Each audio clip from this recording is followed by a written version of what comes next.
इस चैप्टर का ये तीसरा टॉपिक है जिसमें हम सेंट्रल डॉगमा के बारे में पढ़ेंगे और वो भी डिटेल में। Central dogma means DNA to DNA replication के द्वारा, DNA to RNA transcription process के द्वारा और आरएनए से प्रोटीन ट्रांसलेशन। तो ये सारी चीजें हम रेप्लिकेशन, ट्रांसक्रिप्शन, ट्रांसलेशन, ये सभी चीजें देखने वाले हैं। तो डबल हेलिक्स मॉडल जो दिया था वाटसन और क्रिक ने, वो दरअसल अपनी सिंपलिसिटी के कारण बहुत ही सिंपल तरीके से एक्सप्लेन कर रहा था जो भी जेनेटिक इम्प्लीकेशंस थे। इस वजह से वो बहुत ही ज्यादा रिवोल्यूशनरी हो गया।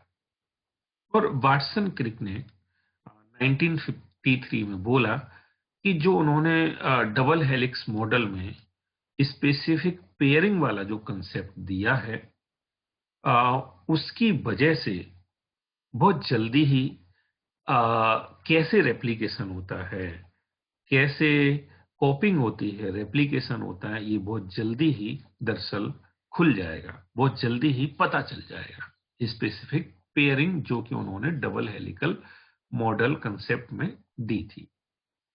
और कुछ जल्दी ही फ्रांसिस क्रिक ने सेंट्रल डॉगमा प्रपोज किया, proposed the central dogma in molecular biology. Central means केंद्रीय, dogma means सिद्धांत, केंद्रीय सिद्धांत इन मॉलिक्यूलर बायोलॉजी।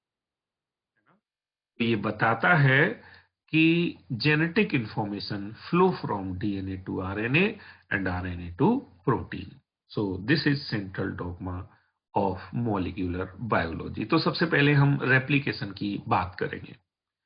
वाटसन और क्रिक ने रेप्लिकेशन का जो स्कीम थी, रेप्लिकेशन का जो तरीका था, वो प्रपोज किया। उन्होंने बताया कि जो टू स्ट्रैंड्स होते हैं, जो दो स्ट्रैंड्स होते हैं, वो सेपरेट हो जाते हैं और वो जो स्ट्रैंड सेपरेट हुए हैं वो टेम्पलेट का काम करते हैं और उन टेम्पलेट के अगेंस्ट उनका कंप्लीमेंट्री स्टैंड है वो बन जाते हैं, उनके कंप्लीमेंट्री स्टैंड बन जाते हैं नए वाले। और इस तरह से जो नया डीएनए बनता है उसमें एक स्टैंड तो पुराना वाला होता है जबकि दूसरा स्टैंड नया वाला होता है। तो इस स्कीम को, इस तरीके को रेप्लिकेशन के उन्होंने बोला semi conservative replication, semi conservative replication. तो दो स्टैंड वो सेपरेट होके सिंगल सिंगल स्टैंड बन गए और ये स्टैंड किसका काम करेंगे? टेम्पलेट का काम करेंगे और फिर इनके कंप्लीमेंट्री नए स्टैंड बन जाएंगे, है ना। तो इस तरह से इस जो नए डीएनए बने हैं उसमें एक नया स्टैंड है जबकि एक पुराना पुराना स्टैंड है। तो इस स्कीम को हम क्या बोलेंगे? Semi conservative DNA replication. तो इसका जो एक्सपेरिमेंटल प्रूफ था वो दिया मेसेल्सन और स्टॉल ने, मैथ्यू मेसेल्सन और फ्रैंकलिन स्टॉल ने इसका ये जो सेमी कंजर्वेटिव रेप्लिकेशन होता है प्रूफ दिया। तो उन्होंने ये काम कैसे किया? उन्होंने दरअसल कोलाई बैक्टीरिया को ग्रो करवाया मीडियम में और उस मीडियम में उन्होंने नाइट्रोजन हैवी वाला लिया, नाइट्रोजन 15। इस मीडियम में कौन था? NH4Cl है, NH4Cl। तो इस NH4Cl में नाइट्रोजन 15 है। तो जो भी बैक्टीरिया ग्रो करेंगे उसमें नाइट्रोजन 15 ही तो सोर्स है। तो जो भी डीएनए बनेगा, डीएनए में आप जानते हो नाइट्रोजनस बेस होता है, तो उसमें कौन सा नाइट्रोजन पहुंचेगा? 15 वाला। और इन बैक्टीरिया को कई सारी जनरेशन तक, मैनी जनरेशन तक ग्रो करवाया। मतलब हमने इस चीज को कंफर्म किया कि इन बैक्टीरिया में नाइट्रोजन कौन सा होना चाहिए? 15 वाला नाइट्रोजन होना चाहिए, भारी वाला नाइट्रोजन होना चाहिए।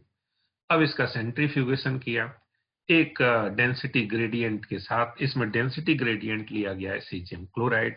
तो वहां हमें देखने को मिल रहा है कि हाँ भाई, डीएनए अभी हैवी वाला ही है, नाइट्रोजन 15 वाला, नाइट्रोजन 15 इस डीएनए में आ चुका है। अगर नहीं आता तो ये जो डीएनए का स्टैंड बनता है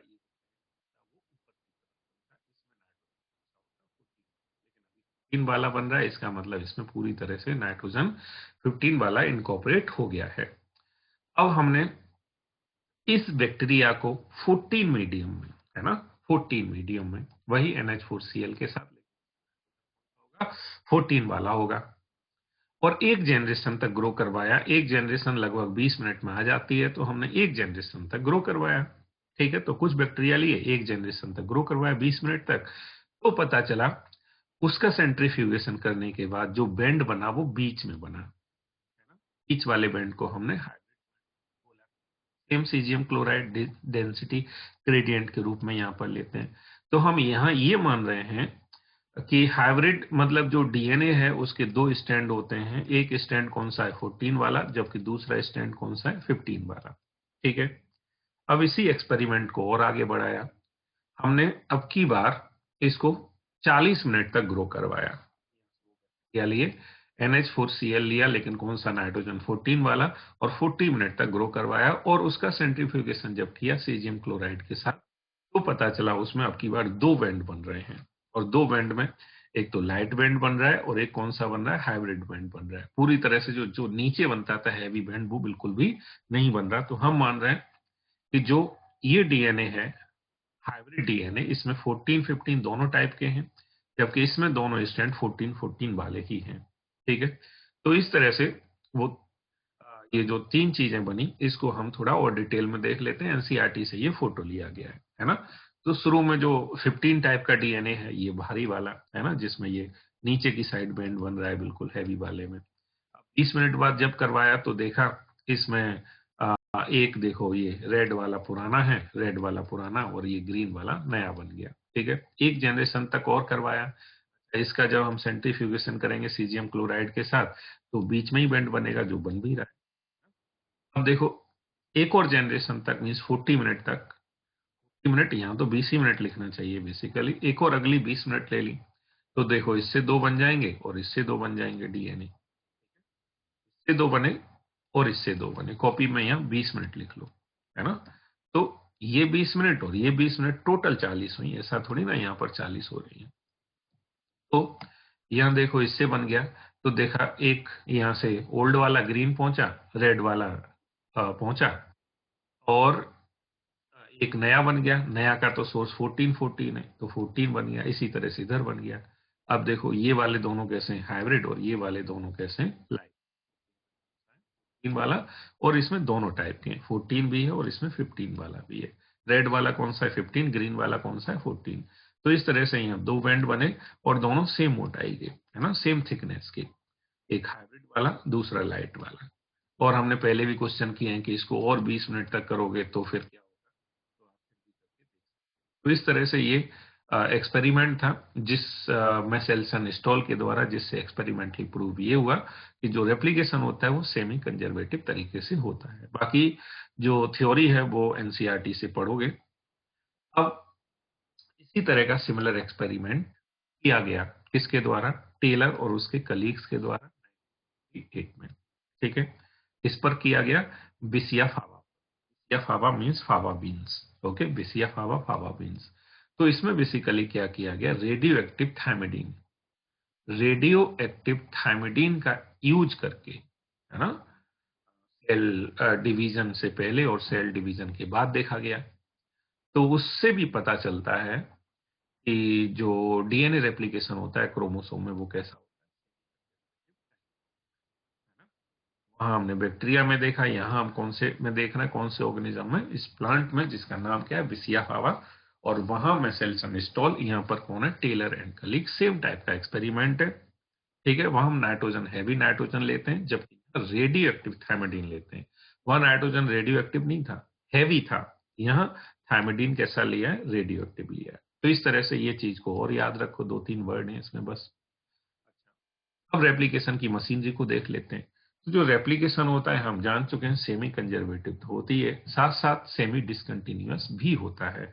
अब सेमी डिसकंटिन्यूअस क्या होता है, देखो सेमी डिसकंटिन्यूअस का मतलब एक तो रेप्लिकेशन चलता है कंटिन्यूअस मैनर में, एक चलता है रुक रुक के डिसकंटिन्यूअस मैनर में। तो इस चीज को बोल रहे हैं सेमी डिसकंटिन्यूअस। और एक रेप्लिकेशन होता है बाई डायरेक्शनल, बाई डायरेक्शनल किसी भी स्टैंड को देखोगे तो रेप्लिकेशन इस साइड भी हो रहा है और रेप्लिकेशन इस साइड भी हो रहा है। ठीक है। अच्छा, जैसे हम जानते हैं जो सेल्स होती हैं, यूकैरियोटिक सेल्स होती हैं, उनमें रेप्लिकेशन होता है एस फेज में, है ना। सेल साइकिल आप जानते हो, तो एस फेज में होता है।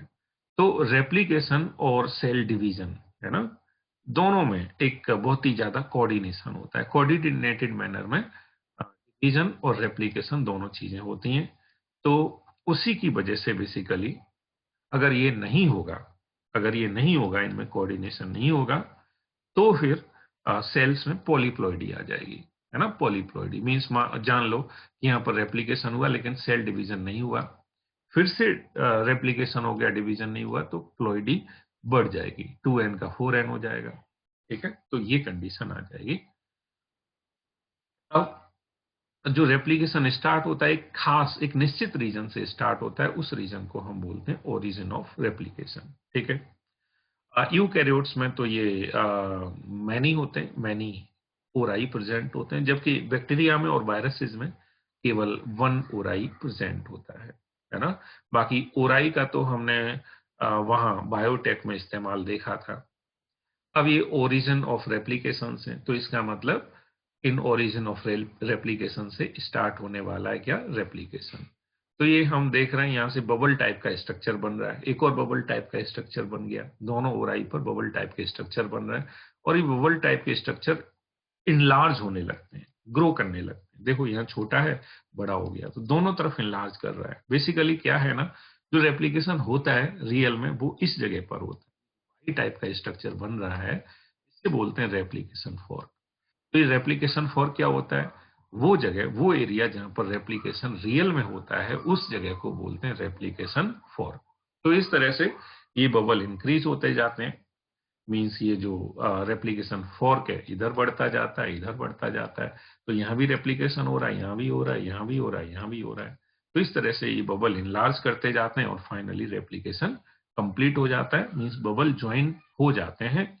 और जैसे ही बबल ज्वाइन होते हैं, समझ लो डुप्लीकेट स्टैंड्स बन चुके हैं, रेप्लिकेशन हो चुका है। तो रेप्लिकेशन कोई स्लो स्पीड से नहीं होता, बहुत ही फास्ट स्पीड से होता है। जैसा कि हमने अभी देखा था कि ई कोलाई बैक्टीरिया की एक जनरेशन केवल 20 मिनट में आ जाती है, तो उसका रेप्लिकेशन तो 18 मिनट में ही कंप्लीट हो जाता है। तो जो ई कोलाई बैक्टीरिया में हम जानते हैं 4.6 मिलियन बेस पेयर होते हैं, 4.6 मिलियन बेस पेयर 18 मिनट में है, तो समझ लो एक सेकंड में लगभग 2000 बेस पेयर पॉलीमराइज होते हैं। तो ये बहुत फास्ट रेट है ना। और फास्ट रेट के साथ साथ एक्यूरेसी भी बहुत ज्यादा होती है।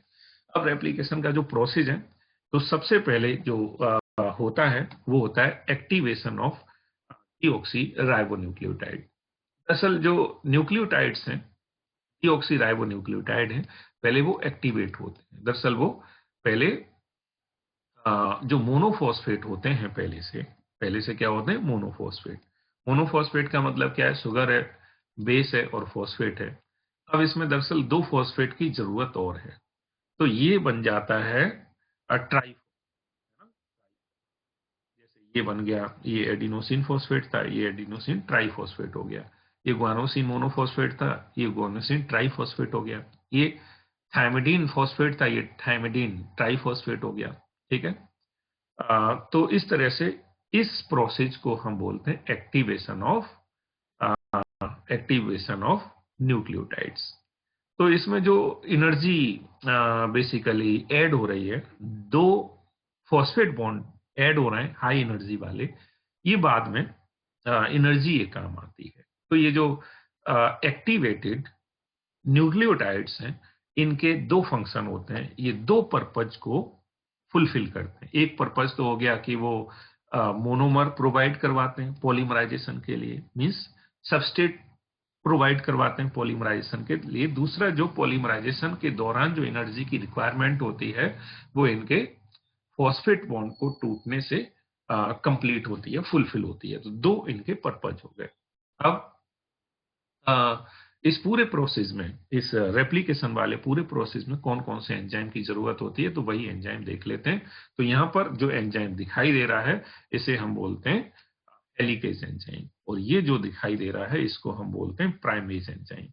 तो ये हेलिकेज जो एंजाइम है वो दोनों स्टैंड को क्या करता है, सेपरेट कर देता है। ठीक है, दोनों स्टैंड को सेपरेट कर देता है। साथ ही साथ ये जब दोनों स्टैंड सेपरेट हो जाते हैं, क्या होता है, यहाँ एसएसबी होते हैं। एसएसबी का मतलब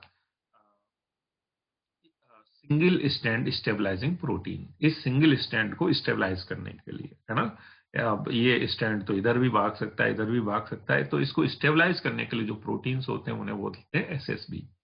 अब देखो ये जो प्राइमेज एंजाइम है, इस प्राइमेज ने ये प्राइमर ऐड कर दिया, ये प्राइमर ऐड कर दिया, ये प्राइमर ऐड कर दिया। यहाँ पर देखो एक ही प्राइमर ऐड किया है, जबकि यहाँ कई सारे प्राइमर ऐड कर दिए। प्राइमर का मतलब होता है स्मॉल सेगमेंट ऑफ आरएनए। तो ये जो डीएनए पॉलीमरेज है, डीएनए पॉलीमरेज जो डीएनए को बनाएगा, है ना, डीएनए पॉलीमरेज जो डीएनए का नया स्टैंड बनाएगा, ये प्राइमर पर ही अटैच होता है। अगर यह प्राइमर अटैच नहीं होगा, प्राइमर नहीं होगा, तो ये डीएनए पॉलीमरेज को अटैच होने के लिए साइट ही नहीं है, तो प्राइमर की जरूरत है। तो बहरहाल अब ये जो पॉलीमरेज है, डीएनए पॉलीमरेज, ये नए स्टैंड को फॉर्म करेगा। यहाँ नया स्टैंड हम देख रहे हैं, अगर ये 3 है तो ये क्या होगा, 5। तो 5 to 3 बन रहा है। ठीक है, ऐसे ही ये क्या करेगा, ये 5 है तो यहाँ क्या होगा 3, और यहाँ 3 है तो यहाँ क्या होगा 5, क्योंकि हम जानते हैं नया स्टैंड हमेशा 5 to 3 बनता है, तो ये वाला स्टैंड इस डायरेक्शन में बनेगा। ठीक है, अच्छा, तो इसलिए ये छोटे छोटे सेगमेंट्स में आ, बनता जाता है, छोटे छोटे सेगमेंट्स में बनता जाता है। कौन सा वाला, ये वाला स्टैंड, जो 5 एंड जिसका क्या है, टेम्पलेट है, जो 5 वाला टेम्पलेट 3 वाले पर लगातार बनता जाता है। तो इस वाले को तो बोलते हैं लीडिंग स्टैंड, और ये जो छोटे छोटे हिस्सों में बनता है इसे बोलते हैं लैगिंग स्टैंड। ठीक है, तो यहाँ पर ये वाला एंजाइम है टोपो आइसोमरेज। टोपो आइसोमरेज क्या होता है, जब ये डबल स्टैंड सेपरेट होते हैं तो यहाँ पर जो कॉइलिंग होती है वो बहुत ज्यादा हो जाती है, सुपर कॉइलिंग हो जाती है। तो सुपर कॉइलिंग को रिलीज करने के लिए जो एंजाइम होता है उसका नाम है टोपो आइसोमरेज। ठीक है, ये टोपो आइसोमरेज हो गया, ये हो गया, और ये प्राइमेज हो गया, और ये वाला हो गया डीएनए पॉलीमरेज। ठीक है, एसएसबी है, इस फोटो में नहीं है, लेकिन आप सिंगल स्टैंड।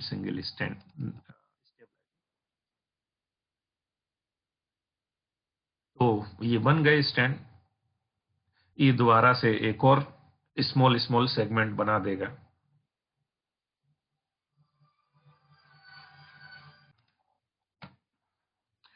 तो अब क्या है ना, यहाँ हम देख रहे हैं कि ये जो आरएनए प्राइमर है, आरएनए प्राइमर है, इस आरएनए प्राइमर को डीएनए से रिप्लेस करना है अभी। तो ये एक और पॉलीमरेज आ गया बेसिकली, इसको बोलते हैं पॉलीमरेज, डीएनए पॉलीमरेज फर्स्ट। ये डीएनए पॉलीमरेज फर्स्ट क्या करता है, आरएनए से डीएनए को बदल देता है, आरएनए रिप्लेस्ड बाय डीएनए।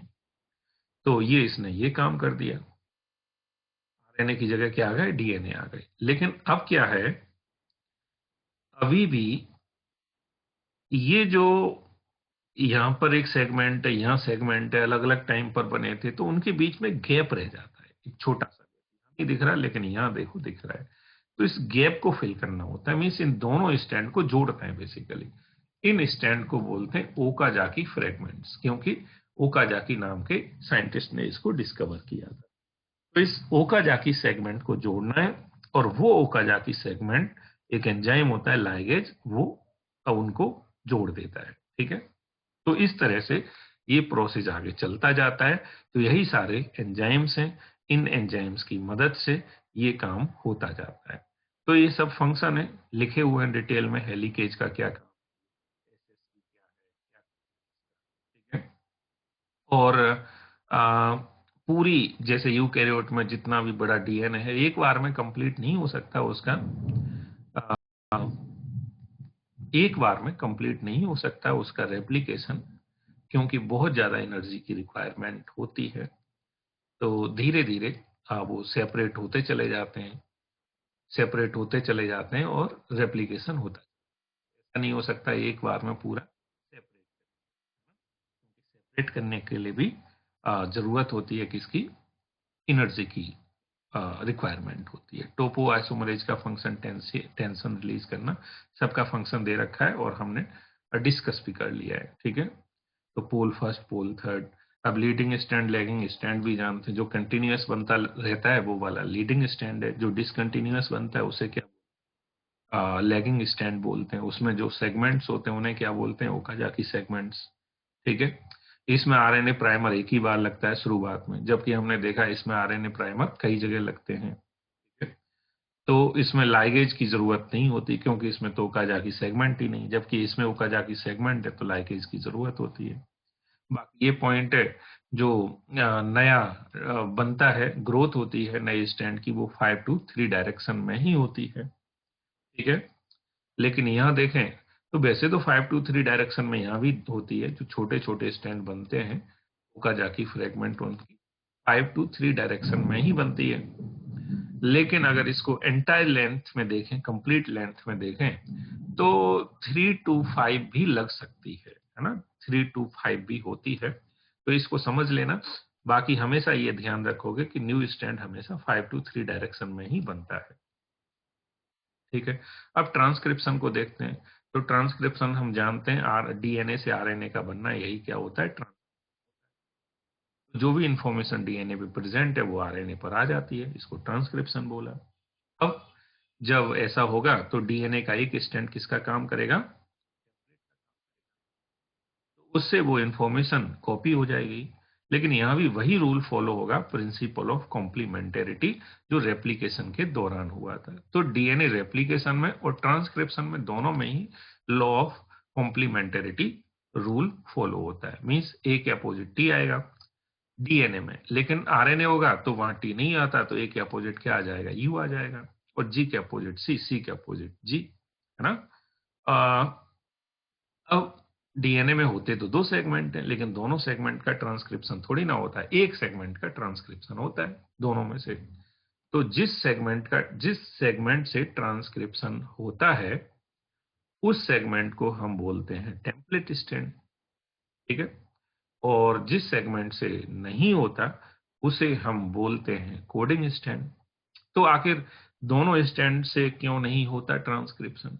तो एक बात तो यह है कि दोनों स्टैंड दरअसल अलग अलग आरएनए को कोड करते हैं। तो एक स्टैंड एक आरएनए को कोड कर रहा है, दूसरा स्टैंड दूसरे आरएनए को कोड कर रहा है, ठीक है। तो पता चला एक स्टैंड से एक आरएनए बना, उस आरएनए से एक प्रोटीन बनेगा। ऐसे ही दूसरे स्टैंड से अपोजिट वाले से एक आरएनए बना, उससे दूसरा प्रोटीन बन गया, है ना। तो इस तरह से दोनों स्टैंड अलग अलग प्रोटीन को कोड करते हैं, अलग अलग इंफॉर्मेशन को कोड करते हैं। और दूसरी बात यह भी है कि अगर दोनों आरएनए दोनों डीएनए साथ ही साथ ट्रांसक्राइब हो जाएं तो दो आरएनए बनेंगे। और वो दोनों आरएनए कैसे होंगे, एक दूसरे से कंप्लीमेंट्री होंगे। एक दूसरे से कंप्लीमेंट्री होंगे तो ऐसा हो सकता है कि दोनों अटैच होके एक दूसरे से क्या बन जाए, डबल स्टैंडर्ड बन जाए। और अगर डबल स्टैंडर्ड आरएनए बन गया तो जो प्रोटीन सिंथेसिस वाला काम है वो तो ट्रांसलेशन होगा नहीं। ट्रांसलेशन नहीं होगा तो फिर ये ट्रांसक्रिप्शन किस काम का है ना। Transcription would become a futile one. Futile का मतलब बिना। तो अब ट्रांसक्रिप्शन यूनिट की बात करते हैं। तो ट्रांसक्रिप्शन यूनिट का मतलब हो गया sequence of nucleotide in DNA that code for single. तो sequence of nucleotide in DNA that code for single RNA molecule along with sequences necessary for its transcription। और भी कुछ सीक्वेंस होते हैं जो इस ट्रांसक्रिप्शन के लिए नेसेसरी होते हैं, जैसे कि प्रोमोटर और टर्मिनेटर, और कुछ भी हो सकता है डेफिनेटली। तो कुल मिलाकर ट्रांसक्रिप्शन यूनिट में हमने देखा जो एक तो आरएनए के लिए सीक्वेंस होगा, और इस ट्रांसक्रिप्शन के लिए जो नेसेसरी सीक्वेंस है वो भी, इन सबको मिला के क्या बोलते हैं, ट्रांसक्रिप्शन यूनिट बोलते हैं। तो ट्रांसक्रिप्शन यूनिट में हमें प्रोमोटर देखने को मिलेगा, और हमें स्ट्रक्चरल जीन मिलेगा, और हमें मिलेगा टेम्पलेट, ओके, और मिलेगा हमें टेम्पलेट। तो हमें यहाँ एक चीज ध्यान रखनी है कि जो नया स्टैंड बनेगा एमआरएनए का वो हमेशा 5 डैश से 3 डैश बनेगा, वो तो हर एक बनता है। New stand always form from 5 direction 3 dash direction, ठीक है। अगर ये 5 बन रहा है तो इसका जो अपोजिट वाला होगा जिससे कि ये बना है वो क्या होगा, 3 to 5 डायरेक्शन। सही बात है कि नहीं? तो यही टेम्पलेट है। तो टेम्पलेट का जो 3 to 5 होगा तो 3 to 5। तो टेम्पलेट पर 3 डायरेक्शन में प्रोमोटर प्रेजेंट होता है और 5 डायरेक्शन में टर्मिनेटर। तो ये लोकेशन है, ये आपको ध्यान रखनी चाहिए। तो आरएनए के हिसाब से कौन टेम्पलेट है? अच्छा, टेम्पलेट के अपोजिट एक और चीज देखो, जो आरएनए बना है उस पर इसके तो अगेंस्ट आएगा। जैसे अगर यहाँ ए है तो यहाँ क्या आएगा, यू। यहाँ पर जी है तो यहाँ क्या आएगा, सी। लेकिन इस पर, इस स्टैंड पर, इस वाले पर अगर यहाँ जी है तो यहाँ भी सी होगा, यहाँ भी सी होगा। तो इसका जो सीक्वेंस है न्यूक्लियोटाइड का वो तो इसके सेम है, इसलिए हम इसको कोडिंग स्टैंड भी बोल सकते हैं। तो कोडिंग स्टैंड का सीक्वेंस और इसका सीक्वेंस सेम होता है, लेकिन टेम्पलेट से ट्रांसक्रिप्शन होता है। यही चीज आपको देखनी है। तो 5 to 3, 3 to 5 ये बात समझ गए। कोडिंग स्टैंड क्या होता है, टेम्पलेट स्टैंड क्या होता है। टेम्पलेट स्टैंड को एंटी सेंस स्टैंड भी बोलते हैं और कोडिंग स्टैंड को सेंस स्टैंड भी बोलते हैं। बाकी डायरेक्शन पोलैरिटी आपको पता है। और जो एंजाइम यूज होगा इसमें होगा आरएनए पॉलीमरेज एंजाइम। कौन सा? RNA polymerase. क्योंकि डीएनए से हो रहा है तो डीएनए डिपेंडेंट आरएनए पॉलीमरेज। बाकी ये करके देख सकते हो। तो ये टेम्पलेट हो गया, ये कोडिंग हो गया, और ये नया स्टैंड बन गया किसका, एमआरएनए का, है ना। तो इसका देखोगे, इसका और इसका सेम है, तो हम इसको क्या बोलेंगे, कोड। तो प्रमोटर हमने जान लिया, टर्मिनेटर हमने जान लिया। अभी हम जीन की बात करेंगे। द जीन, जीन की डेफिनेशन एनसीईआरटी में लिखी है, a gene is defined as functional unit of inheritance. तो यही डेफिनेशन जस्ट एक्यूरेट डेफिनेशन है। इसके अलावा कोई भी डेफिनेशन जो जीन है बेसिकली उसको सब, कोई भी डेफिनेशन इसको फुलफिल नहीं करती। तो जीन को डिफाइन करना है तो यही सही तरीका है, और कोई भी दूसरी डेफिनेशन होगी तो उसमें कोई ना कोई कमी जरूर है। तो the gene are located on the DNA, but it is difficult to literally define a gene in terms of DNA sequence. DNA sequence coding for a tRNA, rRNA molecule also define a gene. Segment of DNA code for polypeptide called cystone. It is also a gene. तो फिर अगर आप DNA के terms में define करोगे तो फिर DNA की बहुत सारी परिभाषाएं हो जाएंगी, और जो कोई भी एकदम प्रॉपर नहीं बैठेगी, ठीक है। बाकी सिस्टोन क्या होता है आप समझते हो, जो प्रोटीन को कोड करे उसे सिस्टोन बोलते हैं। तो प्रोकैरियोटिक सेल्स में पॉलीसिस्टोनिक जीन्स होते हैं, मींस एक set of gene which code many polypeptide chain, this is called पॉलीसिस्टोनिक। Eukaryote में तो मोनोसिस्टोनिक ही होता है। बाकी यूकैरियोट में एक और वो है दिक्कत, इंटरप्टेड कोडिंग्स होती है। इंटरप्टेड का मतलब एक्सॉन्स के बीच बीच में इंट्रॉन्स होता है। बाकी इंट्रॉन एक्सॉन क्या है हम जानते हैं, और आरएनए प्रोसेसिंग के द्वारा उस इंट्रॉन को रिमूव कर दिया जाता है ना। जो इंट्रॉन है उसे रिमूव कर दिया जाता है आरएनए को प्रोसेस करते समय। तो जब इंट्रॉन एक्सॉन दोनों होंगे साथ में तो उसे हम बोलते हैं स्प्लिट जीन अरेंजमेंट।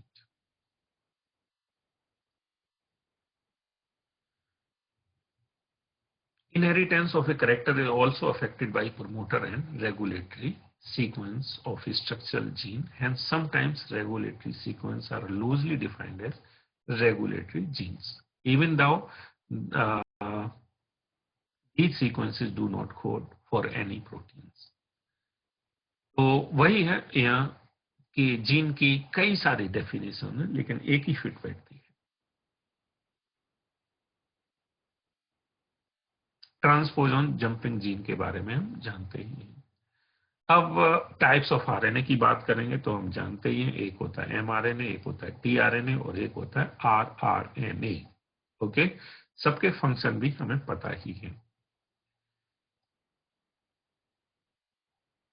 अब प्रोकैरियोट्स में देखते हैं। प्रोकैरियोट्स में आरएनए को पॉलीमराइज करने के लिए आरएनए को ट्रांसक्राइब करने के लिए जो पॉलीमरेज होता है वो एक ही टाइप का होता है, only one type of polymerase present for transcription of all type of RNA.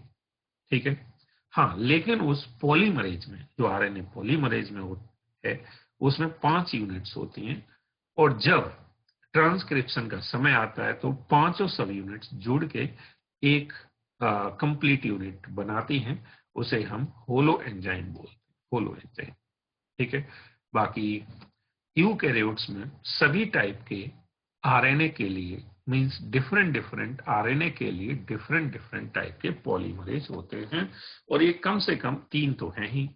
एक आरएनए पॉलीमरेज 1, 2 एंड 3। तो जो 1 है वो राइबोसोमल आरएनए, और जो सेकंड है वो एमआरएनए को कोड कर रहा है, जबकि जो थर्ड है वो कोड कर रहा है टीआरएनए को, और साथ ही साथ टीआरएनए के साथ साथ एक और को 5S के आरएनए को। ठीक है। और साथ ही साथ एसएन आरएनए को। SN RNA means small nuclear RNA, और 5 सब यूनिट हो गई राइबोसोमल आरएनए की। तो 3 टाइप के पॉलीमरेज हैं, कौन कौन से को ट्रांसक्राइब करते हैं, तो ये रट के रखना है अच्छे से। प्रोकैरियोट्स में ट्रांसक्रिप्शन, तो ट्रांसक्रिप्शन स्टार्ट होता है प्रोमोटर रीजन से और खत्म होता है टर्मिनेटर रीजन पर, ये हम जानते ही हैं। तो इनिशिएशन, इलोंगेशन और टर्मिनेशन, 3 पार्ट में डिवाइड किया है ट्रांसक्रिप्शन प्रोसेस को। तो termination means beginning of transcription. तो आरएनए पॉलीमरेज का प्रोमोटर पर अटैच होना, लेकिन केवल आरएनए पॉलीमरेज बिगिनिंग स्टार्ट नहीं कर सकता, इसके लिए सिग्मा फैक्टर की भी नेसेसिटी होती है। तो RNA polymerase with sigma factor initiate the transcription process। उसके बाद ट्रांसक्रिप्शन होता रहेगा, और उसके लिए सिर्फ पॉलीमरेज की रिक्वायरमेंट होगी, है ना। वो हो गया इलोंगेशन। और फिर टर्मिनेशन के लिए रो फैक्टर की जरूरत होती है। बिना रो फैक्टर के ये जो प्रोसेस है वो टर्मिनेट नहीं हो सकता। ठीक है। सो RNA polymerase means holo enzyme promoter से बाइंड करता है और ट्रांसक्रिप्शन प्रोसेस को start. It associate transiently with initiation factor sigma factor. तो इनिशिएशन फैक्टर का मतलब क्या हो गया, sigma factor. One important sequence in the prokaryotic promoter is located 10 bases before the transcription starts, commonly TATA box. तो TATA box का मतलब जहां TA न्यूक्लियोटाइड ज्यादा होंगे। ठीक है। तो प्रोकैरियोटिक में प्रोमोटर से पहले ये टाटा बॉक्स प्रेजेंट होता है। Transcription in prokaryote and eukaryote require DNA double helix to partially unwind in region of mRNA synthesis. कुल मिलाकर जहां ये प्रोसेस हो रहा होगा ट्रांसक्रिप्शन का, वहां थोड़ा सा अनवाइंड चाहिए। अनवाइंड नहीं होगा तो ट्रांसक्रिप्शन का प्रोसेस नहीं हो सकता। The region of unwinding is called transcription bubble. तो इसको हम बोलते हैं ट्रांसक्रिप्शन बबल, जहां पर दोनों स्टैंड सेपरेट होते हैं डीएनए के। उसको इलोंगेशन का मतलब क्या है, आरएनए पॉलीमरेज कैटलाइजिंग करता रहेगा प्रोसेस को। आरएनए पॉलीमरेज है वो आरएनए की सिंथेसिस करता रहेगा, पॉलीमराइजेशन करता रहेगा। ठीक है। So as elongation proceed, DNA is continuously unbound ahead of the core enzyme as hydrogen bonds that connect complementary base। तो जैसे जैसे वो आगे बढ़ता रहता है पॉलीमरेज, वैसे वैसे डीएनए ब्रोक होते रहते हैं, और बाद में जैसे वो पॉलीमरेज आगे बढ़ जाता है, पीछे के स्ट्रैंड, पीछे का जो अनबाइंड हुआ था वो दोबारा से बाइंड हो जाती है। ठीक है। सो instead the RNA polymerase act as a stable linker between DNA template and the newly forming RNA strand to ensure that elongation is not interrupted permanently. तो इधर ये पॉलीमरेज जुड़ा रहता है टेम्पलेट से और इधर जुड़ा रहता है आरएनए, दोनों जुड़े रहते हैं। अगर ये जुड़े नहीं रहेंगे तो हो सकता है कि बीच में ही प्रोसेस क्या हो जाए, टूट जाए, इंटरप्ट हो जाए। तो ये स्टेबल लिंकर का भी काम कर रहा है। किसका काम कर रहा है? बाकी फाइनली टर्मिनेटर रीजन में जैसे ही पहुंचेगा पॉलीमरेज, वहां रो फैक्टर की मदद से टर्मिनेट हो जाएगा प्रोसेस, है ना। तो in bacteria since mRNA does not require any processing to become active, ये प्रोसेसिंग क्या है तो वो हम यूकैरियोट्स में देखेंगे। तो यहाँ हमने इनिशिएशन देखा, एलोंगेशन देखा और टर्मिनेशन देखा। यूकैरियोट में भी सेम चीज होती है, लेकिन कुछ और भी एक्स्ट्रा प्रोसेसेस होते हैं, उनको हम देखेंगे। ठीक है, तो एक्स्ट्रा प्रोसेस बेसिकली 3 होते हैं। एक को हम बोलते हैं कैपिंग, दूसरे को बोलते हैं टेलिंग और तीसरे को बोलते हैं स्प्लिसिंग। ठीक है, तो कैपिंग, टेलिंग और स्प्लिसिंग क्या है? दरअसल एक खास टाइप का न्यूक्लियोटाइड का जुड़ना 5 एंड पर, इसको बोलते हैं। वो जो अनयूजुअल न्यूक्लियोटाइड है उसका नाम है मिथाइल ग्वानोसिन ट्राइफॉस्फेट का 5 एंड पर अटैच होना, यही कैपिंग है। टेलिंग क्या है? यहां पर एएमपी का जुड़ना। एएमपी आप जानते हो, एडिनोसिन मोनोफॉस्फेट। तो 200-300 एडिनोसिन मोनोफॉस्फेट 3 एंड पर जुड़ जाते हैं, इसको बोलते हैं टेलिंग या पॉलीएडिनाइलेशन। पॉलीएडिनाइलेशन। उसके बाद हम जानते हैं जो इंट्रॉन्स होते हैं उनको रिमूव कर दिया जाता है स्प्लिसिंग के द्वारा, है ना। तो कैपिंग हो गई, टेलिंग हो गई और स्प्लिसिंग हो गई। अब जो mRNA बन गया पूरी तरह से प्रोसेसिंग होने के बाद, इसी को हम बोलते हैं mRNA। अभी जो शुरुआत में बना था, जिसकी प्रोसेसिंग नहीं हुई थी, अनप्रोसेस्ड, उसको बोलते हैं hnRNA। क्या बोलते हैं? hnRNA। तो इस तरह से ये फुल्ली प्रोसेस्ड जब mRNA बन जाता है तो न्यूक्लियस से निकल के बाहर आ जाता है ना। न्यूक्लियस से निकल के बाहर आ जाएगा हैं कि जो ट्रांसक्रिप्शन हो रहा था वो कहां पर हो रहा था? न्यूक्लियस के अंदर। यूकैरियोट की बात कर रहे हैं। अब जेनेटिक कोड की बात कर लेते हैं। तो हम जानते ही हैं जेनेटिक कोड क्या होता है।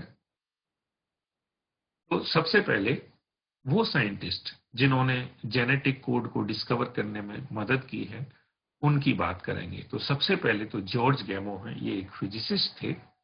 इन्होंने ये बताया कि जो कोड है और कोड की जो भाषा है वो लिखी है 3-3 न्यूक्लियोटाइड के ग्रुप में, है ना। ये 3 न्यूक्लियोटाइड का ग्रुप जाके एक अमीनो एसिड के लिए रेस्पॉन्सिबल है, एक अमीनो एसिड को कोड करने के लिए रेस्पॉन्सिबल है। तो ये 3 का सेट, 3 न्यूक्लियोटाइड का जो सेट है इसे कोडॉन बोलते हैं। इन्होंने बताया कि एक कोडॉन में 3 न्यूक्लियोटाइड होते हैं। ठीक है, so those genes that code for protein are composed of trinucleotide unit called codons, each coding for a single amino acid। मतलब हर एक कोडॉन एक अमीनो एसिड को कोड करता है। बाकी कुछ और भी साइंटिस्ट हैं जिन्होंने अपना कंट्रीब्यूशन दिया कोड को डिस्कवर करने में, कोडॉन को डिस्कवर करने में। एक का नाम है मार्सेल नीरेनबर्ग। तो मार्सेल नीरेनबर्ग ने बेसिकली प्रोटीन सिंथेसिस की, वो भी लेबोरेटरी में, है ना, सेल फ्री सिस्टम में प्रोटीन सिंथेसिस की। और उन्होंने यहाँ आरएनए का एक सीक्वेंस ले लिया यू यू यू करके, उससे जो प्रोटीन बनी वो बनी फिनाइल एलनीन वाली। Okay, phenyl alanine. उस प्रोटीन में केवल फिनाइल एलनीन प्रेजेंट था। बाकी सेवेरो ओका ने भी यही काम किया। उन्होंने कुछ और दूसरे आरएनए आरएनए लिए, वहां यू लिया था, इन्होंने ए लिया और सी लिया, और इससे डिफरेंट टाइप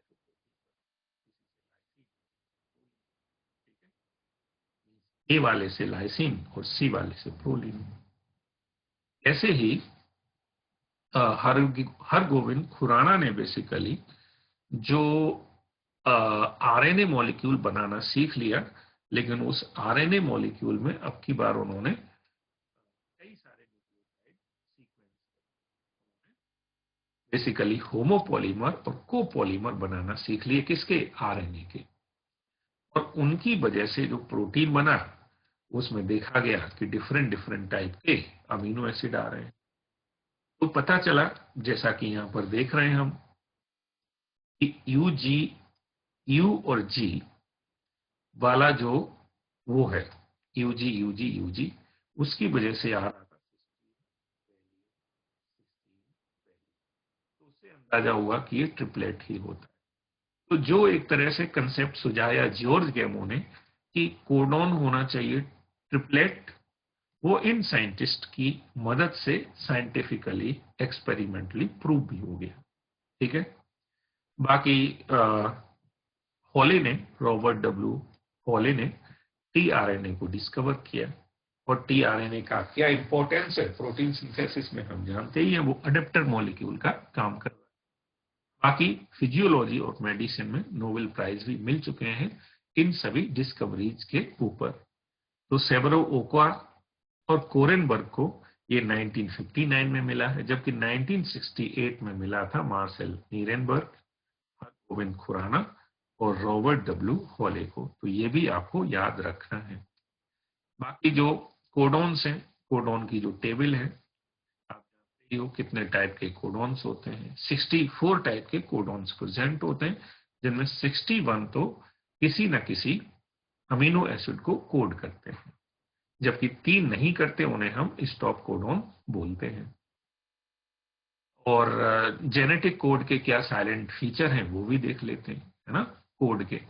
अब ये कोड है क्या? तो genetic code is the set of rules used by living cells to translate information encoded within genetic material into protein।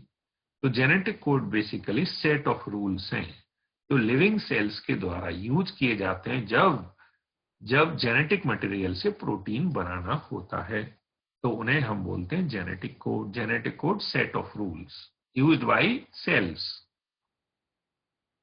अब वो रूल्स क्या हैं? तो कोडॉन ट्रिपलेट होता है, 61 कोडॉन कोड करते हैं, 3 नहीं करते, उन्हें हम स्टॉप कोडॉन बोलते हैं। 1 codon only code 1 amino acid. इसमें कोई, मतलब ये बिल्कुल से अनएम्बिगुअस है, इसमें कोई प्रॉब्लम नहीं। एक कोडॉन एक अमीनो एसिड को कोड करेगा। अब है some amino acid are coded by more than 1 amino acid, hence code is degenerate. Amino acid, एक अमीनो एसिड कई कोडॉन से कोडेड होता है, तो कोड तो हो गया डीजेनरेट, है ना। ऐसे ही codon is read in mRNA in contiguous fashion, लगातार, नो पंक्चुएशन, कोई कॉमा, कोई फुल स्टॉप नहीं है, लगातार इसको रीड किया जाता है एमआरएनए पर। The code is nearly universal. Universal का मतलब ये हो गया कि सभी ऑर्गेनिज्म में जो कोडॉन कोड कर रहा है वो सभी ऑर्गेनिज्म में कोड करेगा। कुछ एक्सेप्शन है, जैसे कि माइटोकॉन्ड्रिया और प्रोटोजोन, इनमें कुछ कोडॉन कुछ अलग चीजों को कोड करते हैं। बाकी एयूजी डुअल फंक्शन करता है। डुअल फंक्शन में एक फंक्शन तो इसका ये हो गया कि मैट को कोड करता है, इनिशिएशन कर रहा है ना, शुरुआत कर रहा है किसकी? ट्रांसलेशन की। तो ये इसके कुछ साइलेंट फीचर हैं, किसके? सॉरी, जेनेटिक कोड के। अब टीआरएनए को देखते हैं, अडेप्टर मॉलिक्यूल को देखते हैं। तो टीआरएनए को ट्रांसफर आरएनए बोलते हैं, और इसको एसआरएनए भी बोला जाता था। एस का मतलब सॉल्यूबल आरएनए, लेकिन ये बोला जाता था जब तक जेनेटिक कोड का जो पोस्टुलेट है उससे पहले। पोस्टुलेट जब दिया गया उसके बाद तो इसे ट्रांसफर आरएनए ही बोला जाता है। इसका जो एक्चुअल स्ट्रक्चर है वो इन्वर्टेड एल शेप का है, जबकि इसका जो सेकेंडरी स्ट्रक्चर है वो क्लोवर लीफ लाइक है, जो हॉले ने दिया। इसका सेकेंडरी स्ट्रक्चर हॉले ने बताया और वो क्लोवर लीफ लाइक होता है। ठीक है, तो देखते हैं ये क्लोवर लीफ लाइक। इसमें हम देख रहे हैं कि ये पूरा मॉलिक्यूल है टीआरएनए का। इसमें हमें कुछ चीजें देखने को मिल रही हैं, जैसे इसमें एक तो हमें मिल रहा है लॉन्ग आर्म, एक मिल रहा है हमें देखने को शॉर्ट आर्म, एक देखने को मिल रहा है एंटी कोडोन आर्म, एक मिल रहा है डीएचयू आर्म, एक मिल रहा है टी साइज सी आर्म। ठीक है, तो जो अमीनो एसिड अटैच होता है जो लॉन्ग आर्म है, जो थ्री एंड है, थ्री एंड वाली हमेशा लॉन्ग आर्म होती है, और लॉन्ग आर्म पर यही सीक्वेंस होता है CCA, लास्ट में OH। और फाइव एंड पर G होता है, तो फाइव एंड वाली शॉर्ट होती है, लॉन्ग आर्म थ्री एंड वाली होती है जिस पर अमीनो एसिड अटैच होता है। एंटीकोडोन, यहां दरअसल एमआरएनए अटैच होता है, एमआरएनए पर कोडोन हो गया, एंटीकोडोन हो गया, हम जानते हैं। तो इस आर्म को बोलेंगे एंटीकोडोन आर्म, और इस वाले को बोलेंगे डीएचयू आर्म, इस वाले को बोलेंगे टी साइसी आर्म। ठीक है, तो होता क्या है, कोई भी टीआरएनए एक साइड तो अटैच होता है कोडोन से, और दूसरी साइड अटैच होता है स्पेसिफिक अमीनो एसिड से। इसीलिए इसको अडेप्टर मॉलिक्यूल बोलते हैं, है ना। On one hand attached with amino acid, one hand on codon, that is why we call adapter molecule. For initiation there is another specific tRNA that is referred to as initiator tRNA. तो initiation के लिए specific tRNA होता है, जिस पर anticodon क्या होगा, AOG के अपोजिट होगा, और स्टॉप कोडॉन के लिए कोई भी टीआरएनए नहीं होता।